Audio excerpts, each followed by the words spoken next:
can stop a person this, on a simple citation and demand them and tase them and ultimately shooting and killing them. This case is directly against Jim Proctor, and I told y'all before, this is not just a bad apples, this is a bad orchard.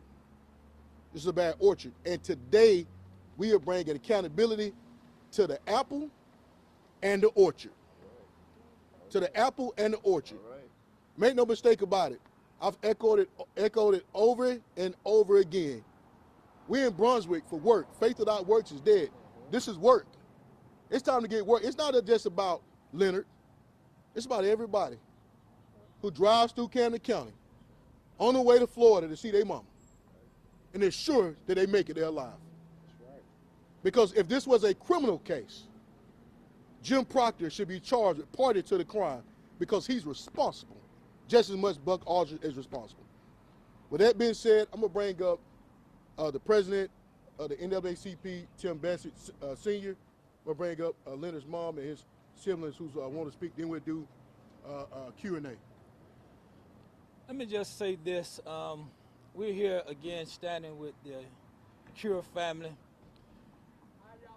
The incidents and the things that have taken place in Camden County, it's not just have been one incident.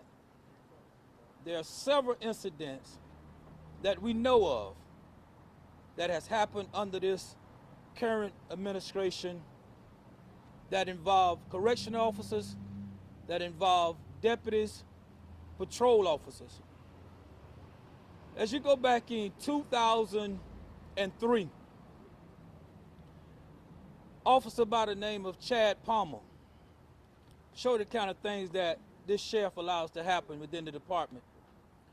2003, he white officer painted his face black with a correctional officer, a correctional detainee uniform on, as though he was picking cotton.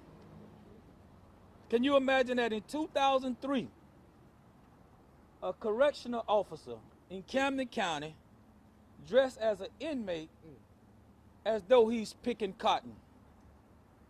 What did the sheriff do? Nothing. 1 year probation, he said. Wow. In 2003, that deputy should have been terminated. So there's not just one incident, there's several incidents. A lot have taken place in Camden County, and the termination would not happen if the GBI, after they finished their case, and the district attorney didn't get involved, then now the sheriff want to do something about it. So this is systemic in Camden County. And so we are calling for the citizens of Camden County to take a deep look at this current sheriff and this administrator and say, how much longer are we going to allow these things to happen? So as we stated before, the NAACP in Camden County, we are standing with the Cure family and all of those that have been assaulted at the hands of the deputies that the Camden County Sheriff Jim Proctor have allowed to happen in our county. Thank you. Let me say this one thing. Let me let this gentleman move with this this music. It sounds good.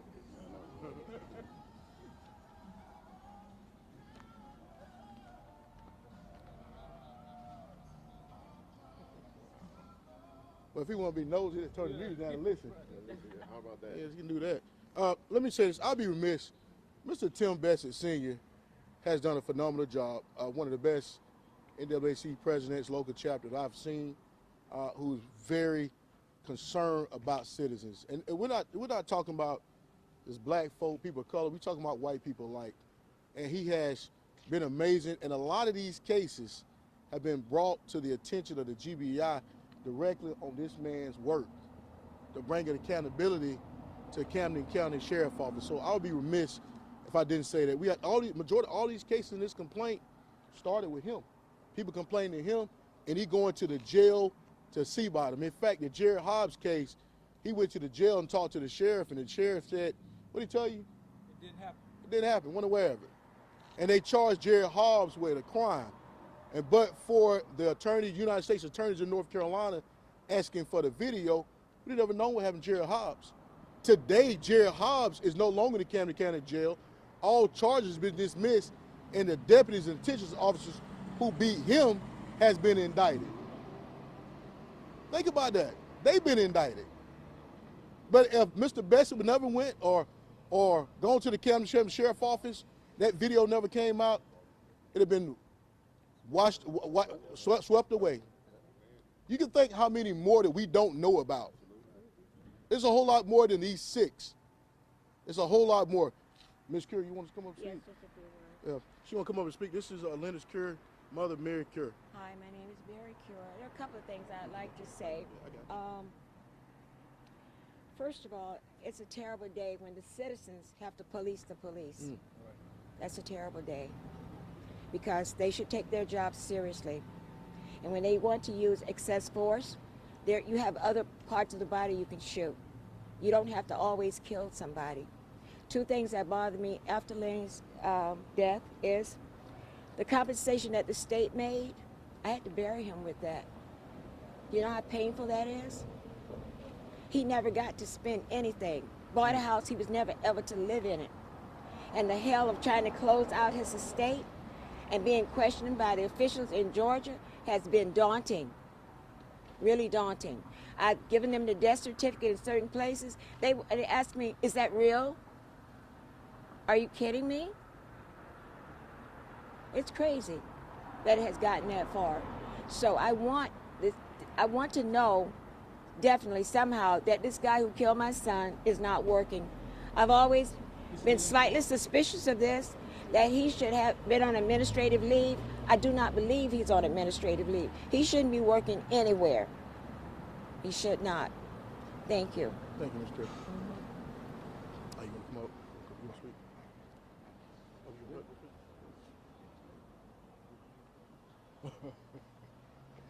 Never mind. No. Again, here we are, and I just want to reiterate a few points that we made earlier. All I really want is justice for my brother. Justice for my brother. And unfortunately, it has to be financial compensation, if so, but my brother deserved better than what he received in Camden County. My question to Camden County, as a matter of fact, to law enforcement across the country is, black officers are faced with the same dilemmas as white officers. How is it or why is it that they don't kill anybody? There's a problem in America with black men and men of color being killed and women indiscriminately. Since my brother's killing, he was the 80th murder victim in Georgia. As of December 28, 2023, 103 people have been murdered by Georgia police departments. There is a problem in the country, but Georgia certainly has a problem that you all really need to address. Again, I will reiterate, you cannot change what you tolerate. And with a racist, incompetent sheriff in charge, it will never change. Never. So hopefully this will get their attention and changes will be made, but something has to give. This is outrageous. And I believe I can speak for my family when we say that we are overwhelmed and we are outraged. This should not be.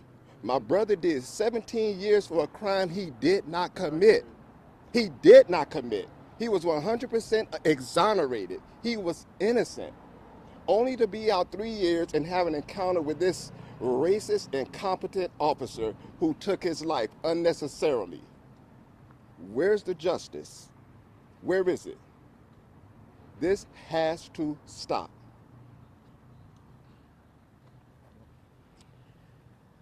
I'd like to thank all of you all in the media for being here and keeping a light on this situation. I'd also like to thank the attorneys for taking the matter up. So often we see attorneys chasing the bag with injuries, injury attorneys chasing behind ambulances. These guys are here, these men are here standing up for justice. Today it could be my family, tomorrow it could be yours. There are instances where the color line is broken. There have also been Anglos, Europeans, that have been assaulted and brutalized by law enforcement officers. We need voices to stand up against it. Thank you. Okay, we'll take some questions here. I just got an email from the district attorney's office. They let us know that this case is still under review. So is this filing premature? No, it's not premature. This is a federal filing. This is a civil filing. Look, the district attorney has a job. They have a standard in which they do and process in which they go from the GBI or what have you. A lot of these cases that's inside this complaint, I was a lead attorney on. A lot of them are one of the lead attorneys, so I'm very aware and clear of what have transpired in Camden County.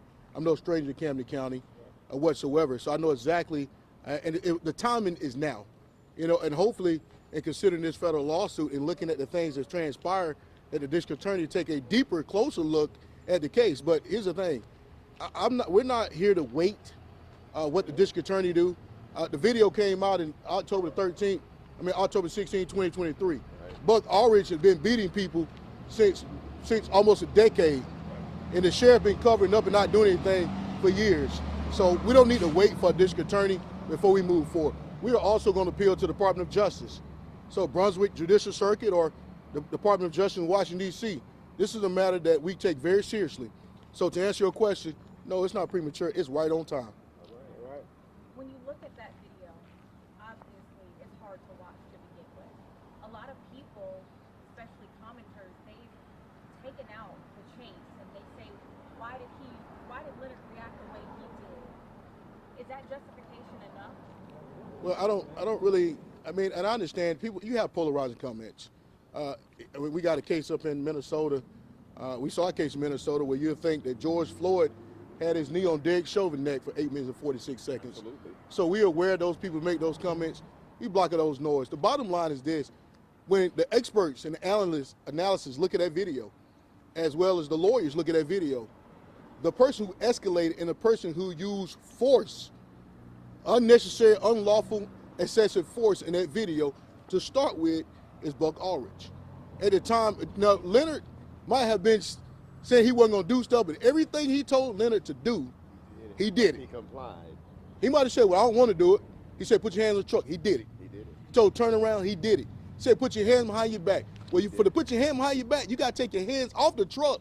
And when he did that, he shot him. He tased him. Completely unjustified. So in the state of Georgia, Mario, correct me if I'm wrong, a person is allowed to resist an unlawful force against them. And the person who initiated force cannot use deadly force. That's exactly what happened here. He literally instigated, started, and shot these vultures through Leonard's body, and he was resisting, prevent that from happening from him. Then he ultimately ended up shooting and killing him. So the commentators, that happens. I'm a civil rights lawyer. We hear it and we see it all the time, so we don't worry about that. And let's not forget, it's a traffic stop. He did not get out brandishing weapons. There were drugs. There was nothing that should have caused him to get this end result. But what we do know is that he has escalated before. Absolutely. He's done this before. That is his He's MO. gotten out the car before, beating and punching and tasing without justification. Yeah. So that's his MO. And if the sheriff would have did his JOB, Absolutely. we would not be here today. And the reality is, if he were white, we would have a different outcome. In response to your question, when law enforcement does something unlawful and creates this whole situation, they're responsible for anything that follows. And so that's the point. So whatever you want to say about what happens in the video after the tasing, fundamentally, that tasing was improper, and law enforcement is responsible for everything that happens after that. All right, any other questions? Yes. Can I ask, when it comes to the next steps, I mean, this is going to take a while, and the DA has not even reached, their decision. So this is going to be a long, drawn-out process, obviously, for this family. I mean, How you know that? Timeline? I mean, we're waiting on the DA, and you all have already filed this. They can decide in your favor. And I'm asking you a rhetorical question. I mean, obviously, we don't know how long lawsuits happen. It depends on, obviously, at some point we'll serve the lawsuit, we'll get a defense attorneys involved, and we'll go from there. Yeah, they tend to be drawn out because there's a lot of work, there's a lot of cases being filed. But at the same time, our steps, we're going to proceed forward in this matter. And that's our job. That is what our intent is. This is a civil matter, and not just a civil matter asked for monetary relief. We are asking the federal courts to enjoin, to tell Camden County Sheriff Office, quit violating people's civil rights. That's one of the things we have in this lawsuit. So we can't wait for a DA to present to a grand jury or whatever. We must act now because it's imperative, because lives are at stake. Mario? Yeah.